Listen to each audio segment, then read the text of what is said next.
It's the Redbird Reboot podcast. Are you ready to get rebooted, Cardinals fans? He settles down, at least in the zone, and does not stop running. Blake Murphy. This is the identity for the Arizona Cardinals. The run defense is just horrendous, and it's been horrendous for the Cardinals for a long time. And Marcos Labrada. He's going to bring over his philosophy. It should make it better. Present the hottest NFL podcast from the country's hottest state. He should be turning around the logo. Actually, some breaking news we can cover here. This popped up just about, 6 minutes ago. It's Redbird Reboot.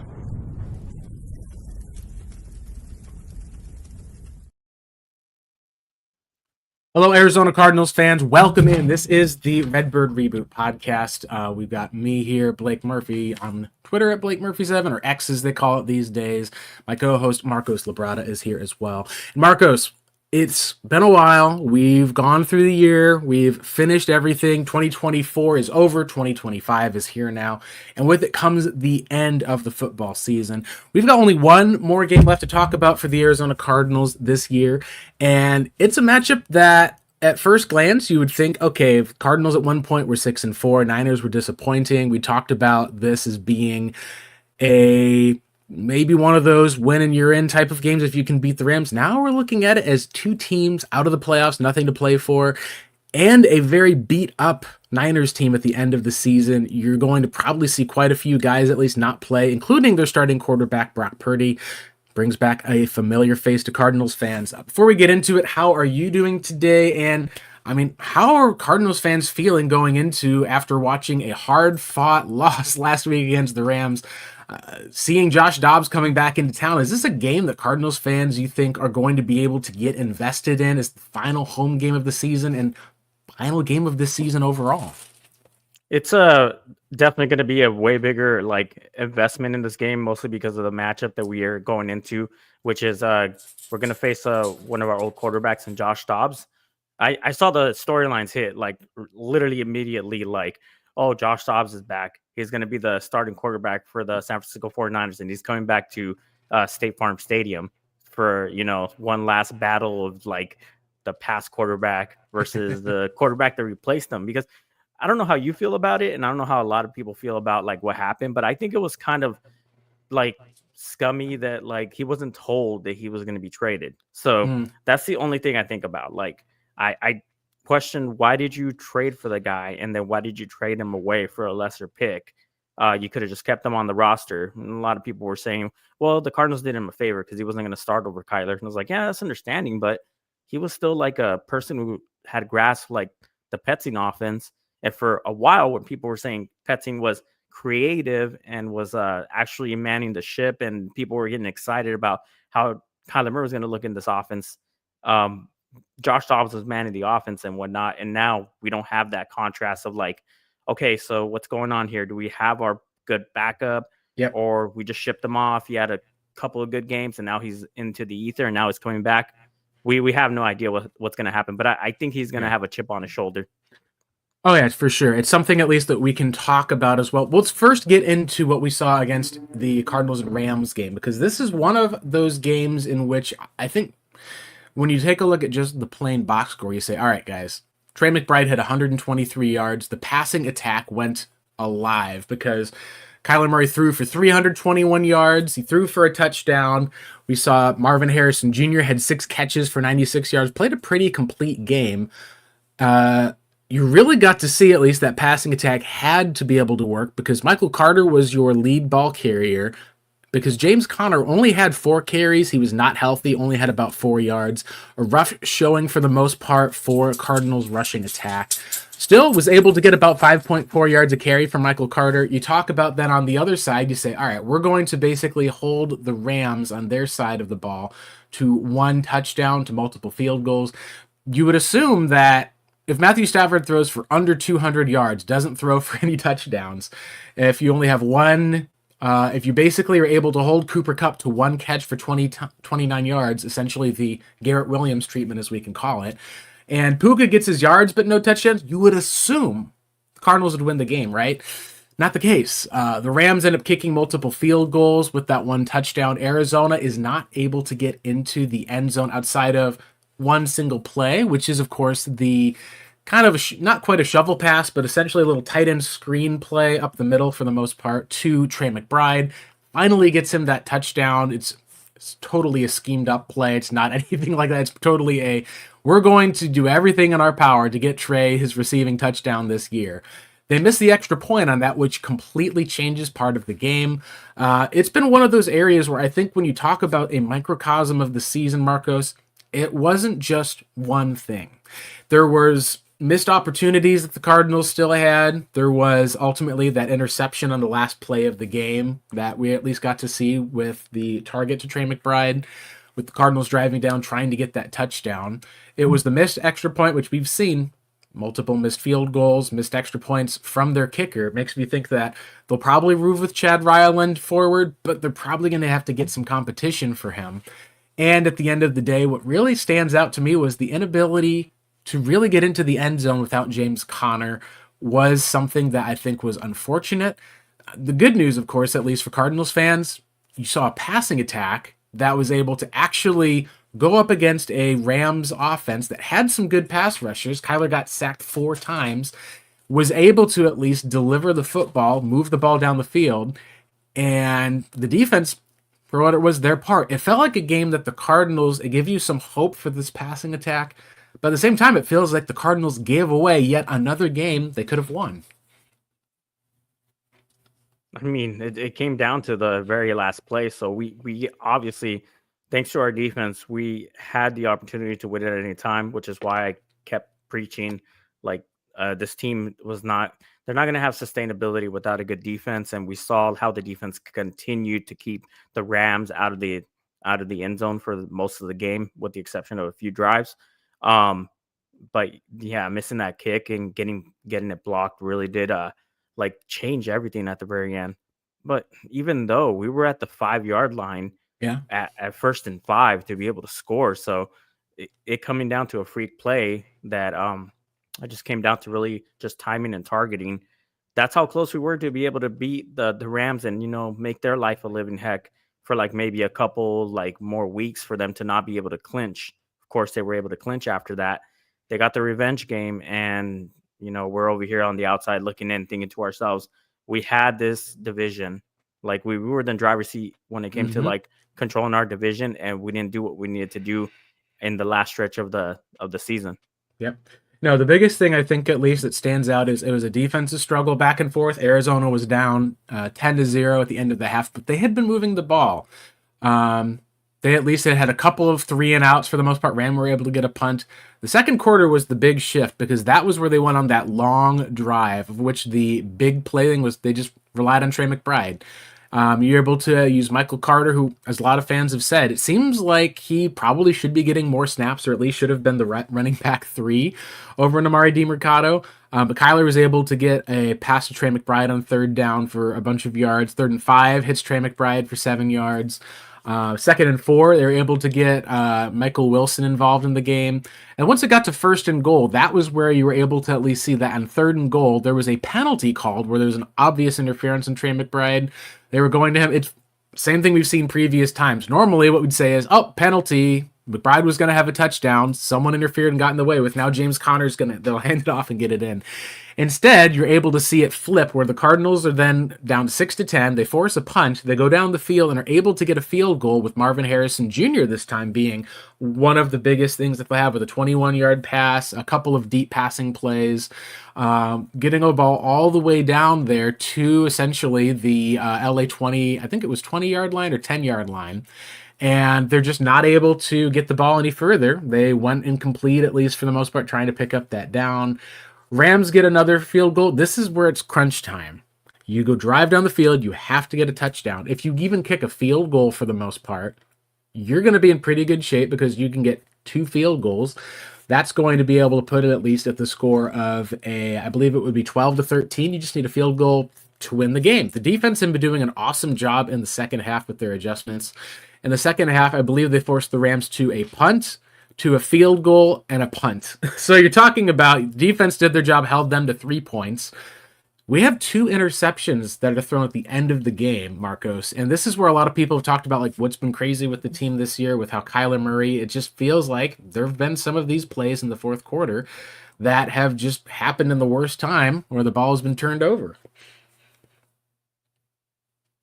And they kind of attribute that, and I'm gonna say it's unfair to just attribute it to just Kyler Murray going into a situation where he's kind of going into a glitch or whatever they want to call it. Like, oh, he's having like a little bit of a scatterbrain situation and whatnot. But for this play in general, you want to talk about how Kelvin Beachum was beat on the outside. Well, look how far deep he had to drop. Like Kyler Murray's drop was already like 5 yards behind the line of scrimmage. And then when he gets it from the shotgun, he has to go further down. It's hard for somebody as old as Kelvin Beachum to be able to cut off that rush lane. Albeit, he's at left tackle as well, like you said. This is Jared Verse on the other side, who's had a great season. He's had to deal with the quickness, but then he spins out and buys all that time. Look at that. He has a lot of space. Now, who's open here? I know who's open here. Yeah, well, I mean, but here's the thing about Marv. I think Marv's ball tracking skills, he's a rookie, and I'm not going to blame him for this. He stopped a little way too soon. He had a chance to be able to come down with it. Check it out. He's turning around, looking for the ball, stops right there. Yeah, he comes back, like you said, he comes back for it. And you can say, at least one of the things I think is if Kyler throws this a bit further for the most part, like right now he's lofting it up kind of a 50-50 ball. If he throws it further where Marv is not having to like look back at the same way. Again, this is a 50-yard type of air ball throw. Like this is a tough throw to be able to make. He also jumps a little bit soon. Like you think of the DeAndre Hopkins catch where when the ball was coming down, he kind of misjudges the ball a little bit in the air. He kind of stops right like he said there, and then when he leaps for it, he's in front of the ball. So here's the thing. He's not too deep. This is kind of like how Hopkins went and caught the ball. But the throw ends up being a little bit over his head and it gets picked off. So this is one of those weird places where you get to kind of see the duality of Kyler Murray here, because this is one of those plays where if you're talking about what's the play design, what's the play supposed to be, to me it's very clear that this is going to be one of those spots where the play is essentially kind of blown dead. It looks like what I think this was originally going to be is you're look at where Trey McBride at least is going to be kind of setting up there, looking over the side. You're probably going to be having this levels concept where you've got a short pass to McBride with his matchup. You got two other guys here who are in coverage. You're probably going to be able to just take this play and be able to make it happen on that level.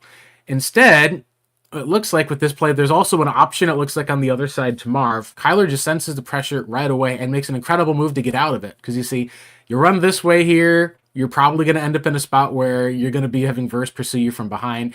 He's actually able to make it work, trust the lineman to block him out of the picture. So this is kind of a making something out of nothing. You look at the coverage, there's nobody, at least who I see, who's clearly open. It's going to be a 50-50 ball either way. The person who I think the play was designed for in Trey on that side, it's too long of a developing route play for how instantly the pressure got there. There's no hot route that he had whatsoever to be able to hit someone that's set up. So this is one of the places where when you take a look at this play and this concept, the entirety of how this play was designed, in my opinion, is not good. Like, if you're talking about having a play without an option for a hot route, for the most part, with a quarterback for something quick, that's going to be an issue when you get some instant pressure. So it feels like then in that case, you're saying, well, we can't just account for saying we need to have a hot route in every single read. Some of it is when you're talking about the mismatches, your third string tackle against a Jared Verse type of pass rusher. Being able to have a quick throw that you're able to make at least is something that's handy. The Rams play this coverage super well also. You got basically a four-man route concept with one being the delayed leak. I think this is going to be one of those plays at least where either it was going to be a long heave up to Marv, or you're probably talking about reading that levels concept and hitting one of your guys. It's not a great design as far as for who's going to be the guy that gets open, and it's going to be Trey super late. Kyler's having to run. He's having to make a move. He ends up in this great position where you see Marv is looking there on the inside shoulder. He realizes that he's going to be the guy getting the throw. He looks back for it, and it ends up being a negative because he goes up at least for where the ball is, doesn't end up, boxing out whatever the safety is that would be. It ends up being like a punt. That's one of those plays where you're like, all right, like the defense was able to get a hold, get a stop. It's unfortunate because the Cardinals were close enough that probably another 10 to 15 yards on this play would have been able to have gotten them into field goal range. There's 3 minutes left in the fourth quarter, and you just have to take a look at that and say the Cardinals ultimately it's not one single person's issue. It's everyone's fault for the most part. Like, you could put a blame at any single piece of the action and say it's on them. And that's one of the things, Marcos, that I think the Cardinals, when you talk about what's the biggest thing they can improve for next year, it's probably going to be saying all of their guys need to get better, including the offensive coordinator, Kyler with his deep passing, Marv, and their depth is the other thing I think that needs to get better. And that's what I think we see in the second pass play, which we'll talk about here in a second, of just how their season in a lot of different ways just kind of had some poor breaks that went away from where they were. The question, of course, fans are looking at is, what does that mean for the future? Because you can't really just say it's all on the quarterback. And I've seen a lot of Cardinals fans who have positioned that it is all on the quarterback. No, it's not all on the quarterback. As far as that last concept, it's going to be hard to design a concept for like a 4th and 10. And they went ahead and what I saw that was interesting is they had shown cover 0, and then they dropped into cover 3 because they had obviously the corners like dropping into their deep thirds. So like I mentioned before, like, do you expect Kyler Murray to know exactly where that ball's going when he's trying to heave it up there? Not exactly, but I'm not going to sit here and harp on like Marv for like misjudging that ball, because he's a rookie. Like, I'm giving him a pass for a lot of things that are happening, and I know I'm being a fanboy about it, and that takes away from my objectivity. But like, how could you be so judgmental on a rookie that's out there just learning? Like, he's learning, like, oh man, look at the film again. I had a chance at it. Maybe if I would have delayed me turning around just a little bit, track the ball in the air, high pointed it like I wanted to, I would have came down with it. But then again, like I said, he's a rookie. Kyler bought some time, heaved it downfield. At that point, he's just trying to get the ball out of his hands and see if his guy can give him a chance. So that's what I would say about that. Like, there's not many play designs for 4th and 10. It's just someone's down there somewhere. No, I think so. And that's one of the things that we've talked, and we can talk a little bit about this as far as with the Cardinals, but as far as for with the play resulting, at least, where you have the outcome of being a sack, part of the 4th and 10 was set up by that sack on 2nd down by Kobe Turner in the play previously. And that's one of those cases when we talk about sacks, people always question how much of it's on the quarterback, how much of it is on the offensive line, how much of it is just the defense making a good play. And in this spot here with the 7-yard sack, for the most part, you can kind of see that they just really went and just kind of pushed by what you're able to see there with Isaiah Adams and everyone who's there. They've got a 5-man front that's showing, at least, so they're kind of showing like a blitz look. You got the quarterback linebacker, dropping back for the most part. You've got 2 men who are blocking here, and when you're talking about seeing Young, this is just a pretty simple stunt for the most part is where it is. There's Braden Fisk lined up. It's a pretty simple stunt, and what we've talked about with having young players, you've got a backup right tackle, a backup right guard, you've got a backup left tackle. That's basically set up where what we've talked about as far as for improvement, Isaiah Adams is someone who we've seen, great run blocker. He's struggled in being able to have pass protection. Cardinals don't get that play on 1st down, so on 2nd and 10, he's sacked. That puts it into 3rd and 17. That really sets up a lot of the play of, like you said, on 4th and 10. So then the question is, should the Cardinals punt? Well, no, there's 3 minutes left in the 4th quarter. Like, you're kind of in your desperation mode because you can't kick a field goal because you already had lost your, it's just, it's kind of one of those weird areas of you're trying to go for it and see if you can at least get a touchdown. They set up a play that either was going to be intended for a deep passing play to Marv or a jump ball for him, closest thing to a punt. That may not be as much of an issue for the most part overall as like we've talked about, Marcos. What I think that we've seen instead, though, has been the Cardinals come back, their defense gets that stop that they need, and you're on the game with a chance to win it.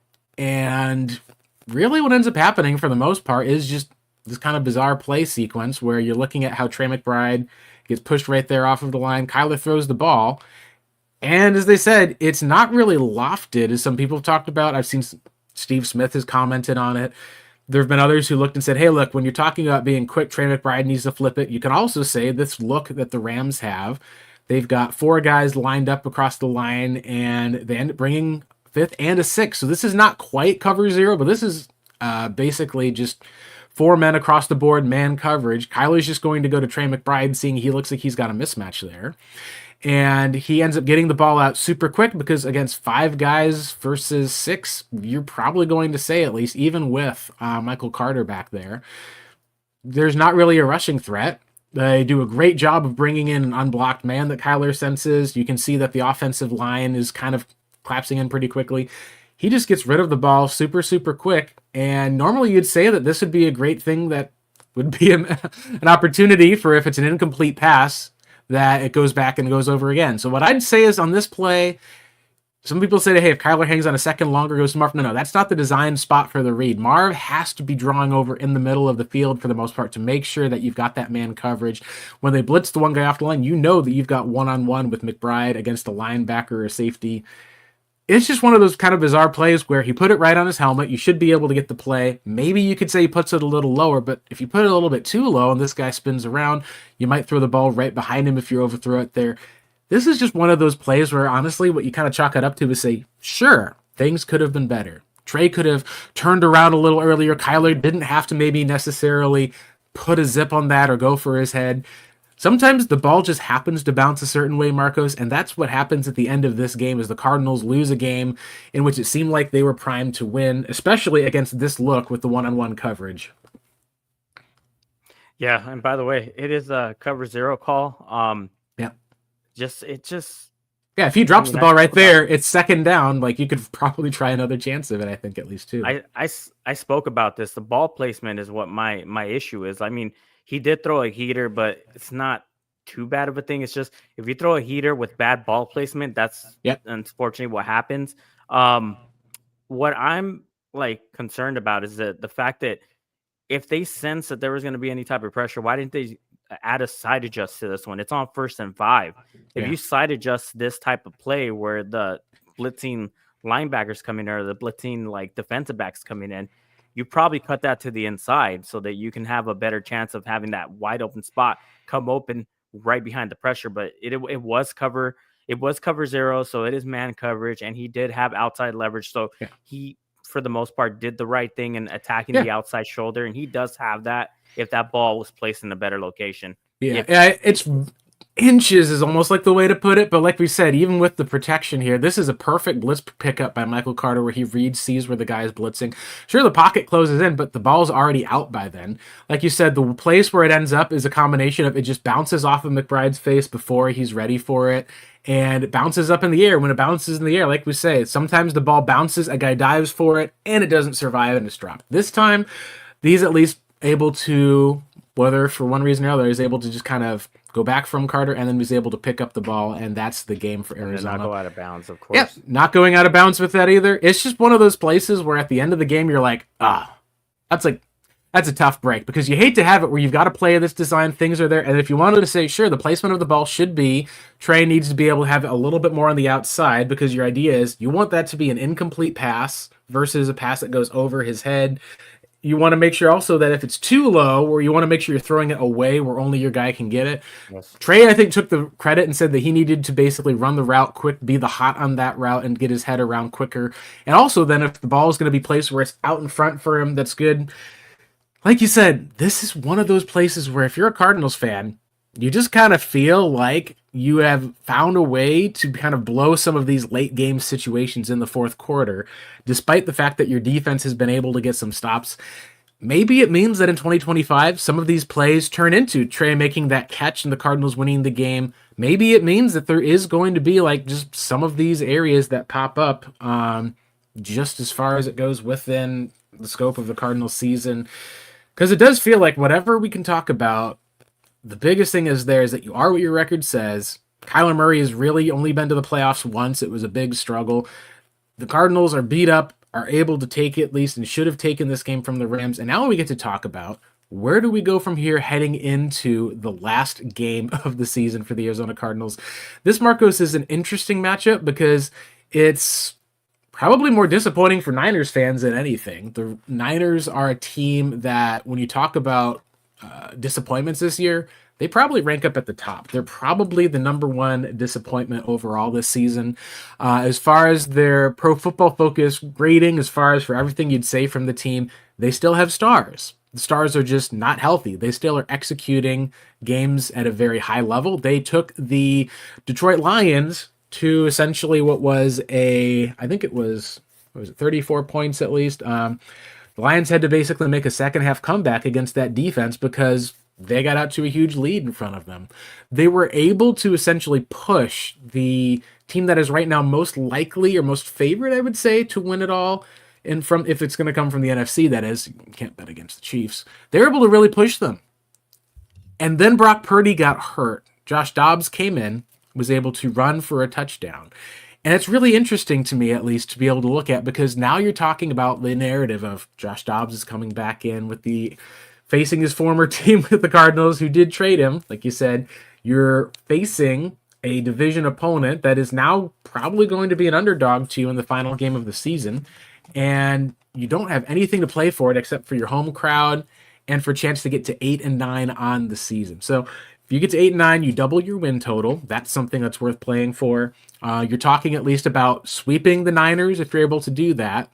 You're also talking about being able to have a 3-3 record in the NFC West, where you're able to have said, hey, we beat the Rams, we beat the Niners 2 times. 3-3, that's great. We lost to Seattle twice. We lost this game to the Rams. Coin flip type of a play, maybe you want to say in the last part of it. The question, I think, at least here is we want to look at what are the options you can have, because if you blow out the Niners, you don't have a James Conner. He's been on IR. You are probably going to be having to move the ball through the air. We're seeing Michael Carter have a huge game. You talk about what does it look like with the Niners if Josh Dobbs comes to play and their run game has been super beat up. Like, who's their starting running back going to be? They've been missing Brandon Ayuk for the year. They've still managed to be able to be respectable. What does that team look like without Brock Purdy is really interesting to me, because I think if I'm going to watch this game for what's really interesting, I'm going to probably watch and see, do the Cardinals go in and kind of win this game easily? Do they make it a struggle and still pull out the win? Or do we look at, and what a commentary after the games is, wow, Josh Dobbs didn't look too bad with that Niners system for the most part, despite not having all those weapons. That, I think, is going to have a lot for going into this offseason, because whatever the case may be, your final game is usually the final determination of how fans feel about you heading into the offseason. Do you feel optimistic that Arizona was able to overcome some of those games that they lost that they should have won with some close losses and wins against the division? Or do you feel negative that Arizona went 1-6 down the stretch and dropped a game to Josh Dobbs, who only won 1 game with them a year ago? Now he's on the opposing Niners. It feels like there's a bit more at stake here, not maybe in terms of record or playoffs, but in terms of narrative, Marcos, that we can talk about. Yeah, especially with the narrative aspect. And we know that narratives do rule, like as far as like the community and the the Cardinal sphere that we have going on, narrative does rule like what direction we go to as a franchise, especially with a lot of negatives coming up with the rising ticket prices and whatnot. And if you lose to somebody that was on your team a year ago and he's on a different team, he looks, he's looking pretty well for them, at least in that one drive where they scored that touchdown. What is it going to look like when he comes into our building wearing the 49ers jersey and marches them down the field time and time again and just beats us? I mean, we already can't beat have him that. once. Yeah, we beat him once. We beat him in Santa Clara. So with the situation being that it is, you just can't lose this game. You just can't. Yeah, it's one of those places, and we can talk more about the future as far as draft picks. We'll get to that as we wrap up our show today, but it's one of those places of where I think a lot of people, when they saw how the Cardinals came out for the Seahawks game, how they came out and were not able to score or put the ball in the end zone against the Rams, they really just seem to have these late starts that come out. The Niners came out to a super strong early start against the Lions. Lions had to come back from last week. How does the same narrative without Brock Purdy in there? If you end up seeing a Cardinals team that then drops where it starts off 6-4 and they drop down to 7-10, there's been a lot of people who have ultimately looked and said, hey, there's changes that have been needed for Arizona. I think that those ideas of making changes would probably intensify depending on how the results look. We can already say, like, hey, Jonathan Gannon, he's going to be back for next year. We can talk about how good the defense coordinator Nick Rallis has done despite being undermanned. It really kind of is a focus. Do you see the passing attack with the offense go again for another week for the most part, knowing you don't have a James Conner? Are they able to adapt? Do we end up seeing where the Cardinals have Kyler and he turns it over, or we see an interception that happens late? This is one of those games where I think the way that it should go, Marcos, is you're hoping for a 23-13 Cardinals win. Josh Dobbs, the Cardinals are able to stop the run. He runs for a little bit. Maybe they get a field goal or something out of it, keep it close. You want the Cardinals' talent against the quarterback to be able to put up more plays against what's been a rough defense of the Niners, be able to get up to a decent score. And then maybe there's a late touchdown that you see where the late touchdown, go for two, maybe is missed, or you get a couple field goals, you get that late touchdown. Still about 10 points of margin of victory. That's what I think you'd want if you're a Cardinals fan. It really, I think, will not say as much about the team or their preparedness or the coaching staff. Like, what I think it would say a lot about would be you started off 6-4. When you played a bunch of division games and had to win some of those games, you went 1-6. There would be questions about the mentality of when the pressure is on, is the team able to stand up to the pressure, or is it crack underneath that pressure? Because right now, honestly, Marcos, a loss would probably have a lot of Cardinals fans believing firmly that Kyler Murray would not stand up under that pressure. And that's something that I think you don't want to have if you're a fan going in with having more questions than answers. Getting an answer with a win against the Niners, I think, would check some boxes for Cardinals fans. There'll still be some question marks and doubt, especially when it comes to QB1. But being able to put up a win over an opponent you should beat, to me, is a good place to start. It would be like the last test of the season, basically, because if you go in there, you win convincingly, you put up good numbers. The thought process is they probably won't care too much about like what plays they call, so maybe they will like abandon the run like at some point and just start trying to like call plays downfield. That's the idea at the very least, but I know that this is going to be more of a ball control type of game because you're also going up against the 49ers offense that's going to try to do the same thing, which is they're going to run the ball. They're going to try to keep the ball on the ground. They're going to try to dominate the time possession. And it's mostly because of the fact that I don't know if they trust Josh Dobbs to make the throws downfield just yet. We don't know that, but we'll see what happens. But that's what I, at the very least, predict. Yeah, for Cardinals Niners, it's right now. This is where I think I'll have to double check because the betting lines and the futures right now for them. With looking at their schedule with the upcoming game on the Niners, it looks like it has not been completely adjusted just yet. Let me see what we have. Oh, there we go. So now we've got official new odds with BetMGM. Pro Football Focus was still looking at Brock Purdy starting. Cardinals are 4-point favorites. You got a total of 42.5, so you're talking about a 23-20 type of game. Something else like that, that'd be very interesting. This is one of those spots, at least, where we'll get to see how do they deal with Kyle Shanahan's rushing attack, because the Cardinals' offense had to come back while the defense stood strong. Can the defense stay strong up front?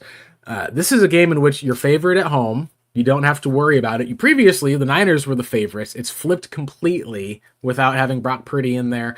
You don't have James Conner. You don't have Trey Benson. You don't have your two starting offensive tackles. You got enough guys in the interior, and you've seen what Michael Carter can do, that I think that the Cardinals should be able to throw and run against this Niners defense.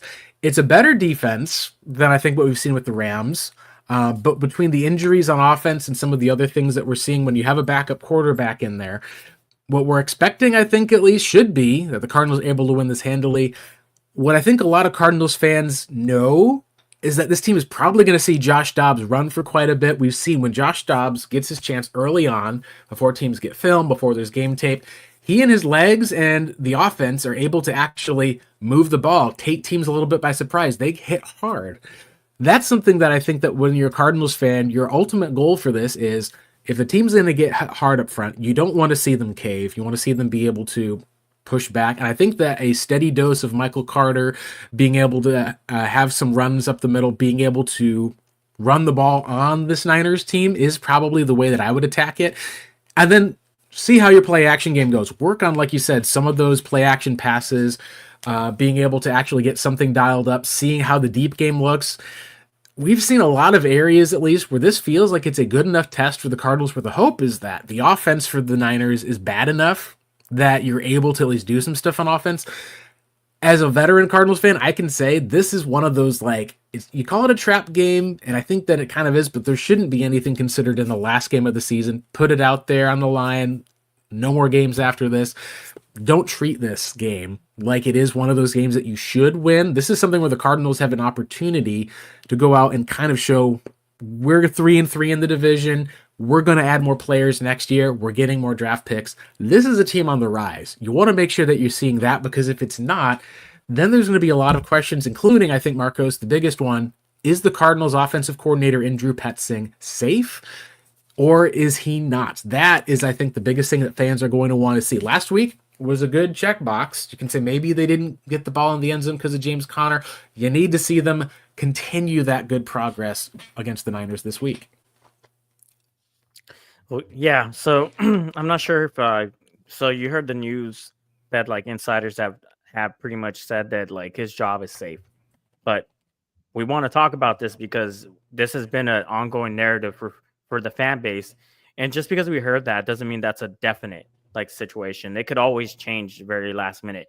Somebody can be very disgruntled, or something could be like a situation where they're like, you know what, we're gonna have to scapegoat like somebody, and that person has to be Drew Petzing because this offense didn't deliver with all the weapons that they have, or with like the quarterback not ascending from being better than like last year's quarterback, Josh Dobbs, as far as like, you know, statistics are concerned.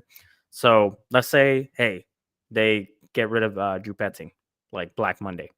My biggest issue with that is putting Kyler Murray in a different system already, when he just spent the whole offseason acclimated to this system, and now you're redoing it again. And the arguments were from his last system that he had to do everything on his own. He had to be Superman. So when doing that, like when you know you carry the, you know, you're basically carrying the offense by yourself, and you're continuously, oh, there you are. When you're continuously like having to carry the offense by yourself and not having a good run game to support you, it puts you in a situation where you're kind of having to drop back more, which means more pressure coming towards you, which means like, I mean, there's scrambles that the quarterback can make, which means he's out there in the open field, probably getting hit, if not like taking the necessary hits. And now that he's in a position where he's gotten somebody from a Stefanski-esque type of system that does, you know, utilize the run very effectively, and now you instead of having to get those screen passes or those 5-yard hitch routes on a down for down basis, you just turn around and hand the ball off, and they've been one of the best in the league of doing that. So I'm gonna go ahead and hand that off to you, Blake, and then I'll tell you about like what my thoughts are. Yeah, well, looking at least at the Cardinals, what we can say is they've had a top 10 rushing offense this year, and it's been almost identical, 24th, 23rd ranked passing attack this year. One of the things we can say is because of the passing attack, like you draft a Marvin Harrison Jr., you expect the passing to be bigger. Kyler Murray's not thrown for 4,000 yards this year. They wanted it to be a run-first game. We've seen a lot of really good explosive runs. One of the things that popped up, at least taking a look at explosive run percentages from Ian Hartitz and looking at rushing success rate. Success rate is, do you get positive yards, essentially? Are you running downfield? Do you tackle for a loss? What do you have as far as with your run game? You can see this year that the Houston Texans and the Las Vegas Raiders, they've just really struggled. They've been teams that needed help. You can see some that are steady run games, like the LA Rams, and then even the Chiefs. Like that's Kareem Hunt and that's Kyron Williams right there. No explosiveness, just very steady. Cardinals are right up there with the Ravens. You're talking James Conner, Kyler Murray are right up there with Lamar Jackson and Derrick Henry. That makes sense from what we've seen this year, Marcos. The thing about Petzing's offense is by using the 13 personnel, by using the different tight ends, by being able to have solid run grading offensive linemen, that's something that's probably good. We have not had to complain about the rushing attack like this entire season. The plays are explosive. The success rate is great. It's been the passing attack that's been the issue. And so in that case, you say, all right, well, let's take a look. Who would be some potential areas to look at for coordinators? Could be someone who could boost the passing attack. Would there be another way of resolving it without having to clean the house necessarily? And one of the places that we'd have to look, I think, for that would be under former guys under Jonathan Gannon. So let's talk about, like, well, I'll scroll down here for those of you watching to the coaching staffs that we'll see here for the Vikings, but you'll kind of get a nice little glimpse of some of these guys and their connections. So you talk about where in the world did Jonathan Gannon come from? Well, he came from this staff here. He was with the Rams as a scout for, I think, a previous season. But he was underneath with Drew Petzing and the Kevin Stefanski as the tight ends coach under head coach Mike Zimmer. Zimmer was a guy I know that had been rumored to potentially look at the Cardinals job for defensive coordinator. Instead, he went with Nick Rallis, which I think was a great decision ultimately. We got to see that some guys got promoted from here. So with that, Jonathan Gannon actually went from here to the Colts. He was serving underneath Matt Eberflus as their defensive head coach. And then their offensive head coach, I believe, for that, or at least the play caller with the 2018 Indianapolis Colts. Oh, you recognize some of these names here. Former head coach, now Matt Eberflus, and a head coach of the Philadelphia Eagles, Nick Sirianni. You can recognize Marcus Brady. He's the current passing game coordinator for the Chargers. You're at least talking about these are the different areas of who gets these jobs. It's kind of a know who you know league, guys who you trust. What ends up happening from there is Gannon ends up going with the defense over to the, I believe this is the 2000 and I'm going to say 2020. It's the Philadelphia Eagles. And what you can see, at least for that one, is a lot of it is that 2021 season where you see Shane Steichen is the guy who ends up from there. He comes over from the Chargers as Justin Herbert. So he's the guy who had a record-breaking rookie season for him, at least. I should say for Justin Herbert. He goes over at least and ends up building Jalen Hurts into a top quarterback who makes a Super Bowl the following year. So then you take a look at who are the other guys on the staff that followed each of those guys coming out of Philly, who followed to Jonathan Gannon's staff, who are the guys that followed at least to Shane Steichen's staff. So you're going to have, of course, you see Steichen here. You can even actually see at least the linebackers coach, and Nick Rallis was the guy who followed over there. For the Cardinals with their own coaching staff, a lot of what's interesting, I think, is that it all kind of falls underneath that Stefanski tree with Petzing. And when you talk about coaching trees, like where do some of these guys come from? Who's kind of the source of them? You look back and see who is the coach a couple years ago who had some of these guys on their staff who brought other guys under their staff. And the answer for that is you're looking at kind of the Brad Childress coaching tree, because that's where Kevin Stefanski came from. You're talking about Mike Zimmer is one of the guys who came out of the coaching tree who was there for the Vikings. A lot of those guys on that Vikings team have gone on to bigger and better things. So we're talking about the Kevin Stefanski tree. You're talking about this is a guy who's with a Browns team that looks locked into a top 3 pick, whose job is reportedly safe. But this is probably a guy where if you moved on from Drew Petzing and he was available, he's probably one of those guys at the top of the list, you would have to say, as far as being very similar mindset to what we already have in a Drew Petzing. So the question then is, all right, you're going to have a run-first guy who has these bootlegs, this play action. Are you really going to get that much of an upgrade for moving to Kevin Stefanski? The answer is that you're probably not going to get as much of one for the most part. We haven't seen kind of the disciples of Pat Shurmur as a guy that he was over and under. He right now is back over at the University of Colorado, 60 years old. If you're looking for an experienced or a veteran guy, that may be one of the places that you're probably going.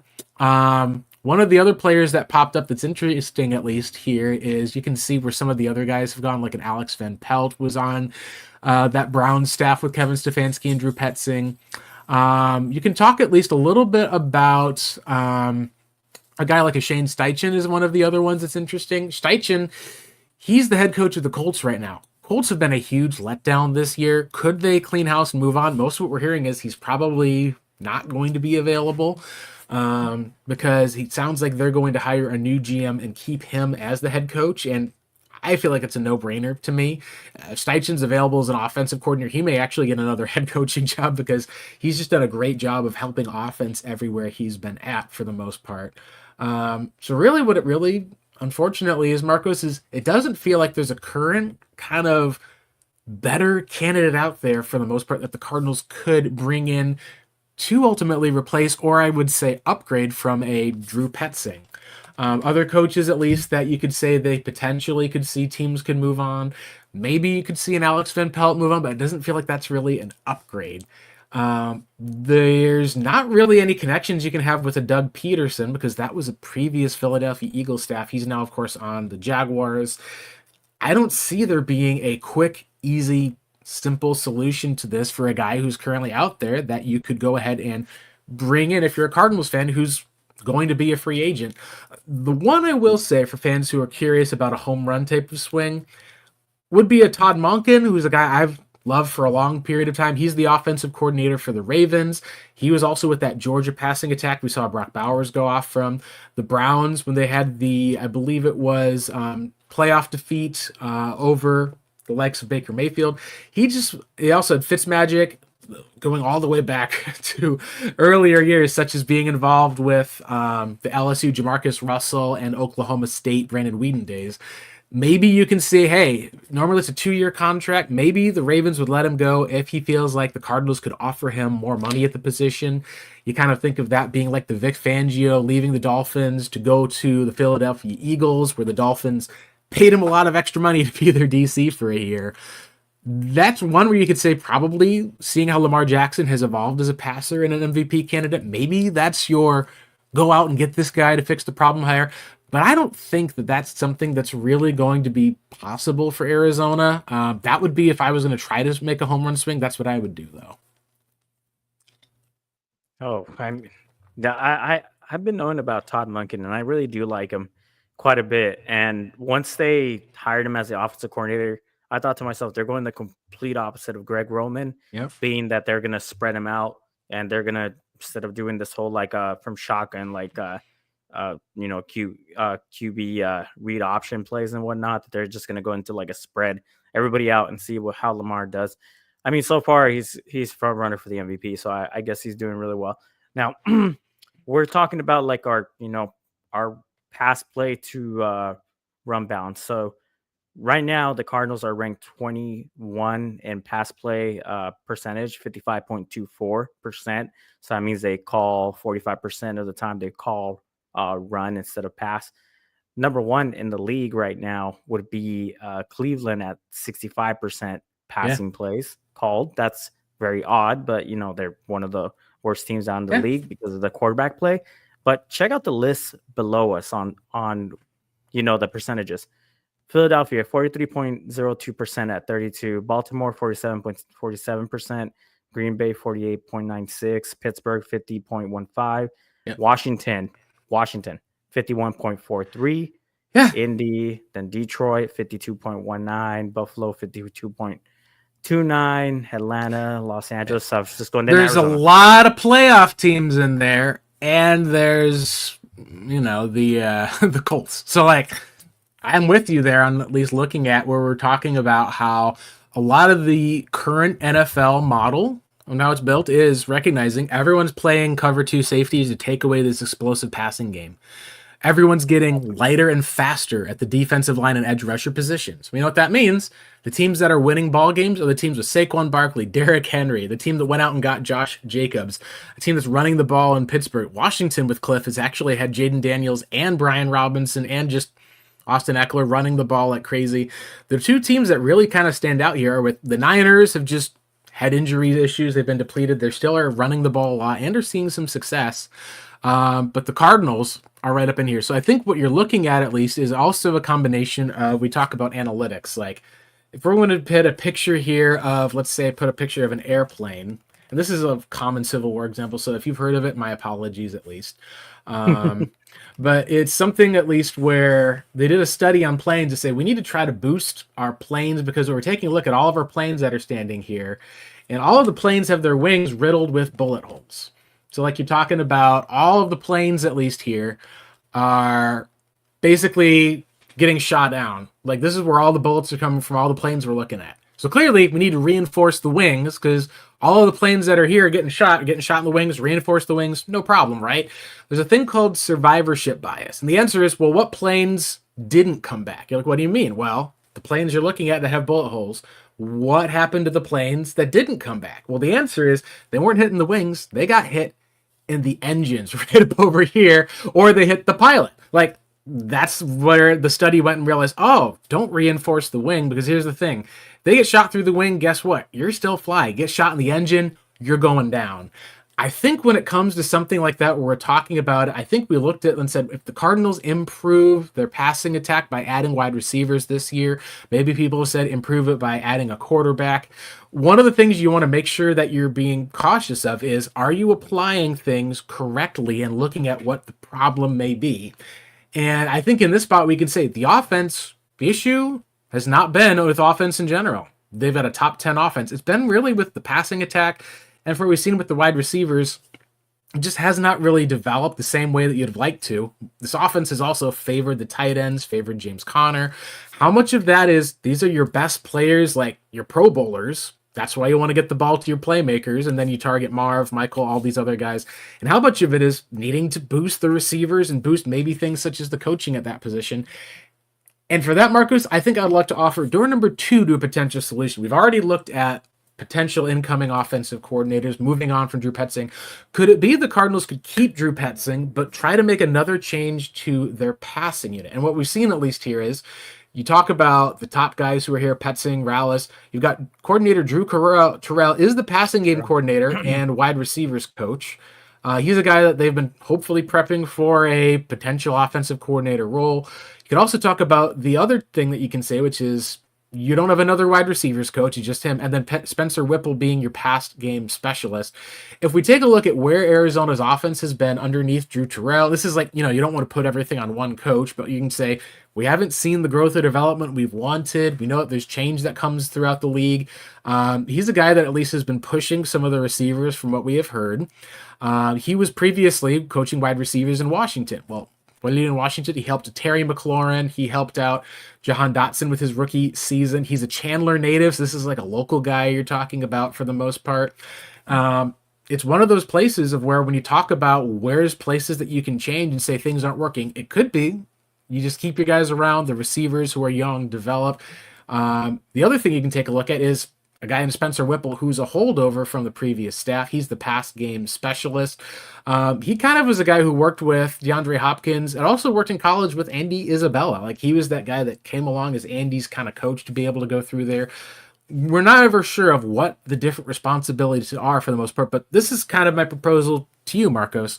Could there be a chance that the Cardinals could maybe move to a different pass game specialist, bring in either a veteran or a different approach while keeping Drew Petzing's system intact to maybe see if they could boost the receivers a bit?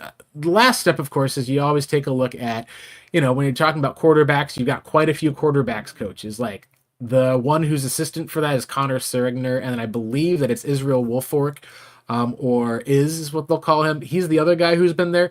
This is one of the other places that you can kind of take a look there for the most part, at least for how the development has been. He's the Drew Petzing guy. Like this is the guy who is part of the coaching fellowship, focused on the offensive side of the ball. He really ended up helping Petzing out. He's like tied at the hip with him. So I don't think that is going to go anywhere. That's kind of what my thing is. Most of what we've seen with the team is that their receiving yards and their passing yards have not been where we've wanted them to be. The rushing yards have been good. Like boxes checked, no complaints there. There's areas I think of where you always talk about kind of churn or change. One of Cliff Kingsbury's former wide receiver coaches ended up actually moving on to a different spot. Team move on from him. With how coaching contracts work, it's usually a 5-year deal. With coordinator contracts, it's usually a 2-year deal.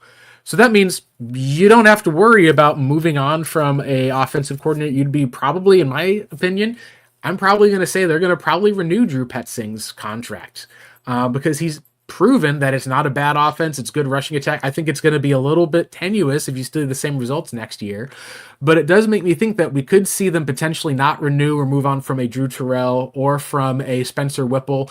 These guys who are some holdovers from the previous year, especially in Spencer Whipple. He's one of the few guys left who is within Cliff Kingsbury's staff. I think that may end up being something we could see, Marcus, is Spencer Whipple goes back over to Cliff Kingsbury in Washington or if, let's say, Cliff gets a head coaching job, which we'll talk about more, I think, next week. Because I think it is possible this year. It's really going to depend on a lot of stuff. Do you think this could be a way of diversifying and changing some of the approach that we've seen with the Cardinals where that offense could improve for year number 3 with Kyler and this brand new staff? Yeah, that is an interesting concept that like it's not the coordinator, but like the specialists that could be the problem because if you have a staff that's not looking eye to eye with each other, and you're not like, for say, you're not teaching the stuff that you want to teach to your like to your your players and whatnot, going from the specialist position, who are the people who are basically the wide receivers, they work with their specialists. They work with the offense of the specialist is handed down from the offensive coordinator. And if something's not adding up in that situation, because as we saw, like they're not the last team in the league when it comes to doing a balance, like 55-45. It's not bad when it comes to balance, and it's kind of weird. But back in the Cliff Kingsbury days, they had the same balance as the Baltimore Ravens did. They had Mm-hmm. like a 56% balance, and the Ravens were just a little bit below that. So even under Cliff Kingsbury, where people will say he did develop a lot of a passing type of game with Kyler Murray, but they did run the ball quite a bit. I think it has to come down to, like, for one, they spread out more often, and they try to keep less people in the box to be able to run the ball. Where in Drew Petzing's, they condense more often and try to get heavier personnel to be able to run the ball. So there's a big emphasis on where the attack as well. And I will say that Kyler Murray has been better at attacking the middle part of the field, where it's Mm-hmm. like short, medium, and not so much deep. But he has tried targeting that deep, like at least more than he has before. But that intermediate has been more of a area where he attacks, because they're running a lot of crossers, they're running a lot of mesh, they're running a lot of like crossers from the slot position and whatnot, which is why they mentioned that Marvin Harrison Jr., his most effective route is the crosser over the Mm-hmm. middle. Well, it's because him and Kyler Murray connect really well on those crossing routes, because he's gotten better. Yep.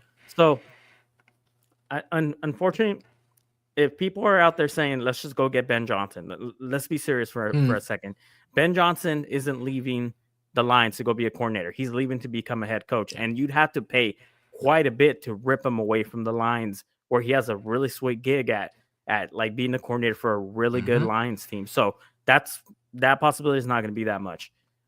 If you're looking for a coordinator switching to other coordinator spots, once again, you have to give him a lucrative offer. So I was looking at Wes Phillips, and I was like, what would it take for Wes Phillips to come here? A lot of money. A lot of money, because Wes Phillips is an offensive coordinator right now for the Minnesota Vikings. He has a pretty good resume over there, but he's not leaving a contending team to come to the Cardinals, unless, of course, there's not only a huge makeover, but there's once again a possibility of like, hey, I get to head coach this team.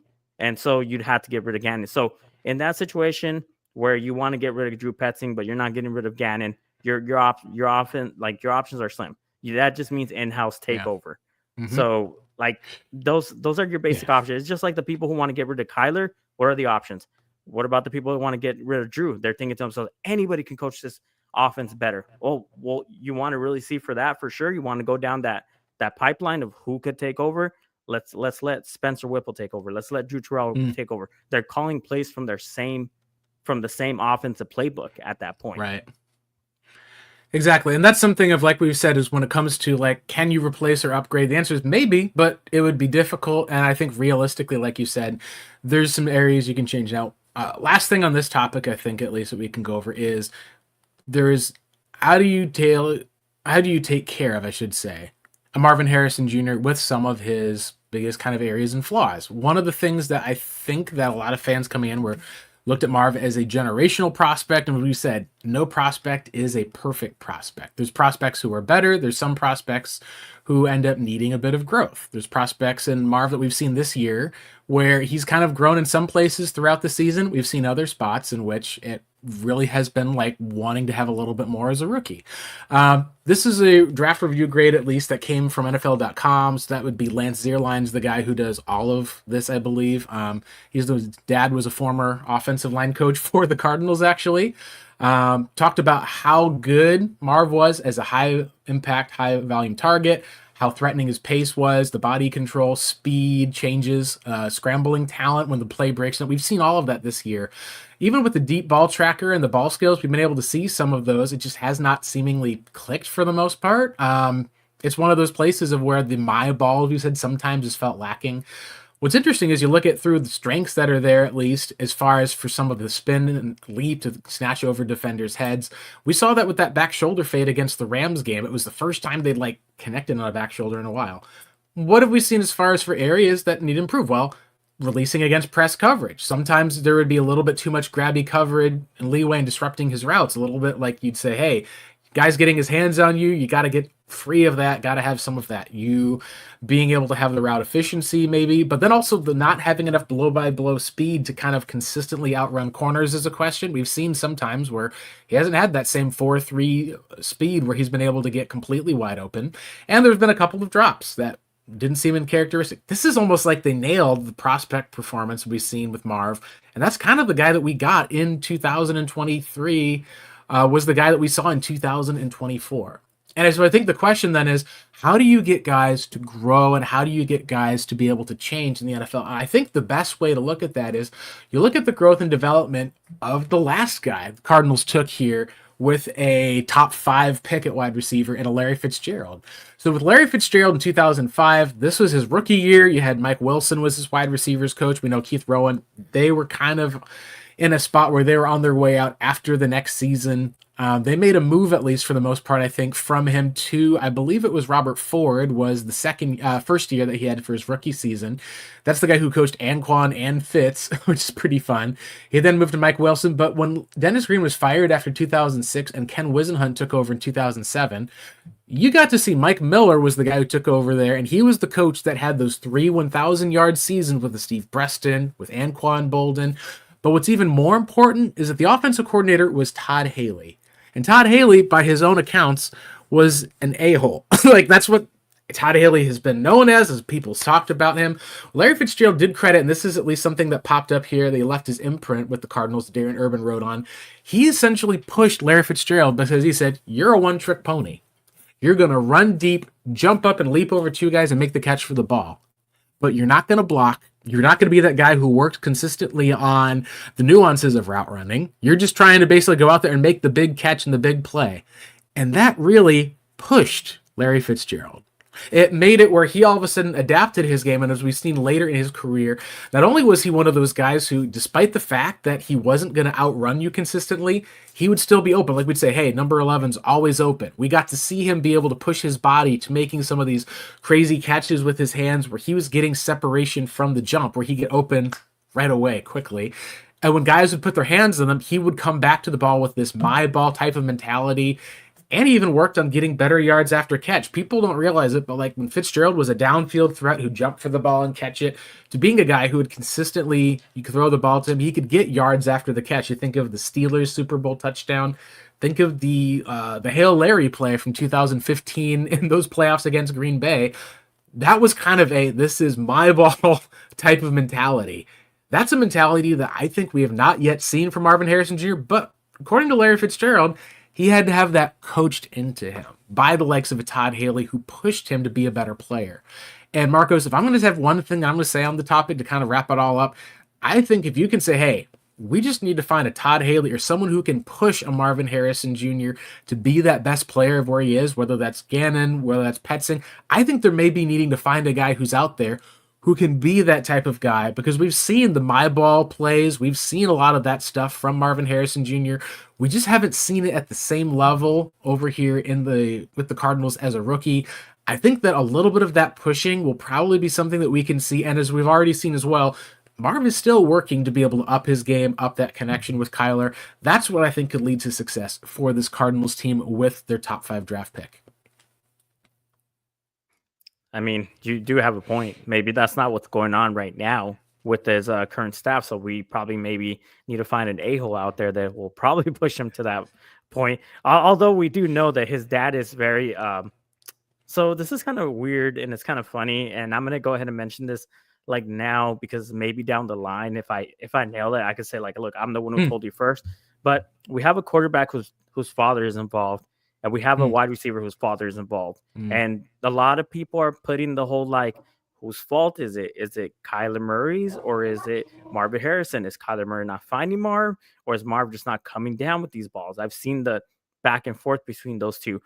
My guess is those fathers are going to get involved at some point. And if you hear of a rift somewhere, it's probably going to be because the fathers are being protective. Now, with that being said, Marvin Harrison Sr. is a very protective dad. We have seen that. He's been he's been in every facet of Marvin's career. He's been involved. So I think that guy, if he's not doing his job, I think that guy can be like the a-hole they can Hmm. push his son, because maybe I'm not sure if he's already taken that. And Marvin looks like a very humble, like kind of quiet guy, but he Mhm. has let us know when he's unhappy. Yeah. I like his nobody's better to do that for him than his own father. Maybe have like a little meeting with his father and get him on the staff. What about that? Hmm. Like, you think that would be favoritism, or do you think that would be Yeah. like, I don't care if he's my son because you're Eh. my son. I'm harder on you.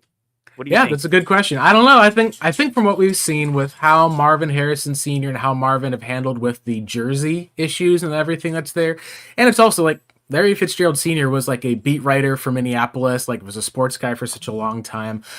I think at least that sometimes it's better to be able to look at and say, yes, family can push you. Kyler's been really pushed, but who was it that really has gotten Kyler to be able to play at a different level and really buy in? It wasn't a Cliff Kingsbury.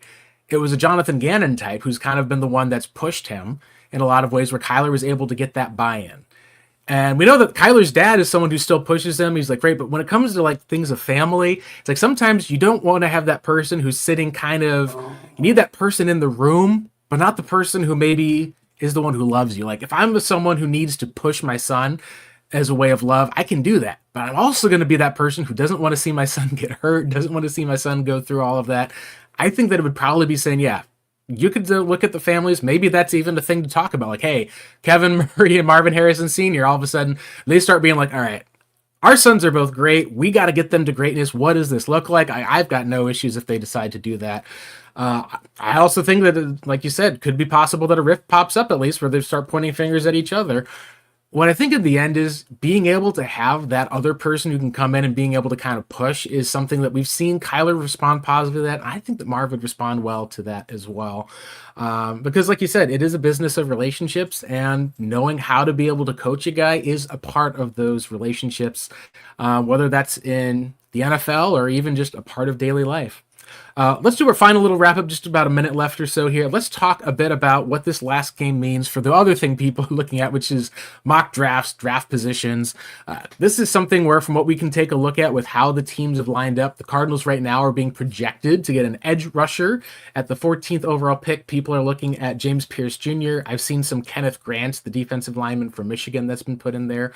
I've seen some looking at Jalen Walker, the edge rusher, who's a linebacker from Georgia. And Marcos, we'll talk a lot more about this when we hit into the offseason. But overall, when it comes to actual draft status, the Cardinals, if they lose to San Francisco, they probably pop up to 12 or 13. Maybe if a team ends up winning a game like the Indianapolis Colts, if they beat the Jaguars. Cowboys are playing the Commanders. That doesn't seem as likely unless the Commanders sit guys. You're probably popping up only to about 12 or 13, one or two spots. If you win this game, then it depends on how do things look in terms of the Bengals. Do they win? Does Miami actually able to pull off a win with their backup quarterback? Do the Falcons have a chance at least with trying to be able to, make the playoffs? If the Buccaneers lose and the Falcons win, Falcons are in. It's hard for me to be able to see the Buccaneers losing to the Panthers. And I think what that means is the Cardinals, at highest, they can go as pick 12. Lowest they could go with the win would probably be about pick 17. There's not a huge swing that's really going to come here if the Cardinals beat the Niners, and there's not really a huge swing if they, say, lose to the Niners. And that's what happens when you get with these kind of 7 and 9, 8 and 9 seasons, is you kind of end up in the back half of the top 15. So I really don't feel like there's a huge push to make, because when you take a look at the players this year, there's not a ton of quarterbacks filling up the space. There's not a ton of like elite players that are going to be like going as far as huge positions of need. There's a lot of good edge rushers, some good wide receivers. There's only really two quarterbacks this year.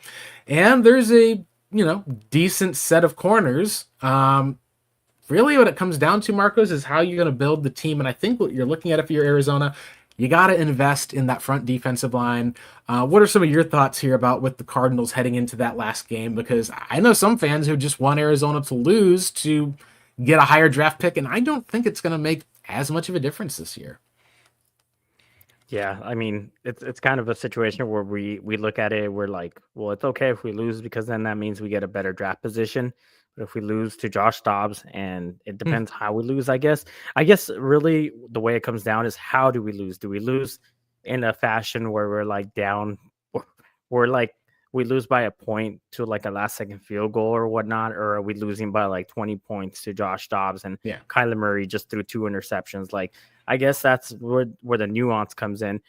But it's a guilty pleasure of mine to see us go up that, like, that ranking, because every single time we go into this offseason and we look at like the mock drafts and whatnot, we start studying who the players are and who would be a good addition to the Cardinals and thinking to ourselves, this guy would have been perfect. But the problem is we're two spots behind where he's supposed to be getting picked up. And we kind of like get in a position where we're like, damn, man, like if we had like, I don't know, lost a few more games and whatnot, we weren't going Hmm. to make it to the playoffs either way. So we could have had that guy and it would have been a really good addition. So it is something where I am looking at, maybe it's okay for us to lose this game, but for pride reasons, I don't want to go down that line. And there is a good possibility that the differences between winning and losing is only going to bump us back like Yeah. 2 spots or keep us in the same place. So I would say let's go for a win. Yeah, I would fully agree with you there. I think when you talk about where those draft positionings matter, I think it's with the high end of the draft, depending on how the draft shakes out in 2022. When you take a look at how it shook out for Arizona, like they got a top 3 pick, and part of that was they needed a team, and I believe it was the Chargers.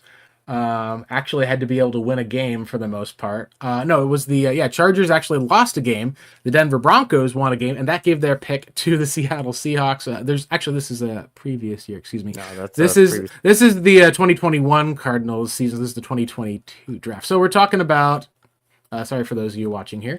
There we go, 2023, the Paris Johnson year. So this is where the Mhm. Cardinals then traded back, and what you wanted was the Seahawks got that pick. You'd have seen Seattle be landing there with the top 3 pick. How it fell was because of that one draft stock position. You had quarterbacks 1 and 2. Cardinals traded back while someone moved up because Texans loved Will Anderson Jr. You had the Colts took another quarterback. The Seahawks then had no quarterbacks available. They took Devin Witherspoon ahead of who was the Detroit Lions. Lions then said, well, no Witherspoon. We're going to trade back so we can get Jahmyr Gibbs. Allowed the Cardinals to jump the Vegas Raiders for Paris Johnson Jr. He's a Pro Bowl alternate this year, Marcos. That is where you got first round picks. You got the Very ability to least. trade back from your second round pick. You were able to get at least that extra first round pick this last year, which is we saw with how the Cardinals 2024 draft stuck out, them finishing in the top 4. So that late Philadelphia win pushed them out of the top 2, but that final loss on the season that they ended up having to Seattle, it would have put them probably picking at pick number, I think it would have been pick 6 or 7. So maybe what you're talking about is maybe the Chargers then still take Joe Alt, the Giants may take Malik Neighbors, maybe the Cardinals ended up with Marvin Harrison Jr. anyway, but they for sure ended up in that tier of being able to get a weapon because they didn't fall down to the 7th pick, where you're probably going to be seeing them maybe trade back at least for the team who would want to move up for a quarterback. Maybe there's still a trade that the Vikings would have made for a JJ McCarthy. At the end of the day, the way that it shook out, they still were able to get their top guy on the board, and they didn't end up in the quarterback range where you could have traded back out of a quarterback spot, or you got a question to concern. Like Jaden Daniels is going to be the rookie of the year. He's made the Pro Bowl. Drake May has looked really good just on the worst team in the NFL right now. The Cardinals being able to land one of those top picks would have put them in a question of, do you continue to roll with Kyler Murray? Do you trade him for picks? There was a lot of clarity that was provided. I think, Marcos, as far as when it comes to being a Cardinals fan, we're at the point now where you don't have to root to tank. You at least can just root for this team to continue stacking wins, being able to learn how it is to win, and then we can evaluate things at the end of the year when it comes to the draft with whatever spot they're picking, because 2024, they didn't get 2 top 5 picks. They ended up picking top 4, and they picked top 27 when it came to that Houston Texans pick. It was one of those areas that you can say, at least we'll see how Darius Robinson plays, but at the end of the day, Marcos, I'm not as concerned, and probably neither should Cardinals fans be. Let's see if they can get a win on Sunday. Yeah, let's see. It shouldn't make too much of a difference. I think the talent gap between like I think it's number 7 to like number 15 is almost kind of like Pretty it's close. closer to Pretty each other close. than it should be because obviously the top 5 are like the supposed to be the best of the best. Then you have 2 after that that are just kind of like the ones that got pushed back, the possibility, and then after that it's just like, okay, well, you could trade up, you could trade down, you could do whatever you want in that situation because you're possibly getting the second best out of whatever position you wanted to get. Yep, absolutely. That'll wrap it up for us here on the Redbird Reboot podcast. So plenty to talk about there in the off season. But for now, that is Marcos Labrada. I'm Blake Murphy. Marcos, if you want to shout out where all of our listeners can find our podcast content. You can find it on YouTube at Redbird Reboot. There's the QR code to the upper right side. I know that there was an issue with the last one. This one should be updated, so it'll take you to the We've link. gotten it fixed. Obviously, it'd be awesome to join us there. And you can find me on X at Pancake Soul and Blake Murphy at Blake Murphy7 at Absolutely. X. Thank you guys so much for tuning in. Hey, we got one game of this left. Let's see if the Cardinals are able to go out there and beat that division rival, get to 3-3 in the NFC West on the season, get to 8-9, double their wins from last season, or we'll be talking about this team and that constant slide that's happened that slides right out of a lot of these areas of who's coming back, who's not, all of that certainty. There's quite a bit more to play for, at least, and there always is in the National Football League. This has been the Reboot Podcast, and hey, now that you guys have been rebooted, it's time for us to log off. You guys have a wonderful rest of your, I guess we can't say holidays since those are all past now. A beautiful start to the new year, everyone.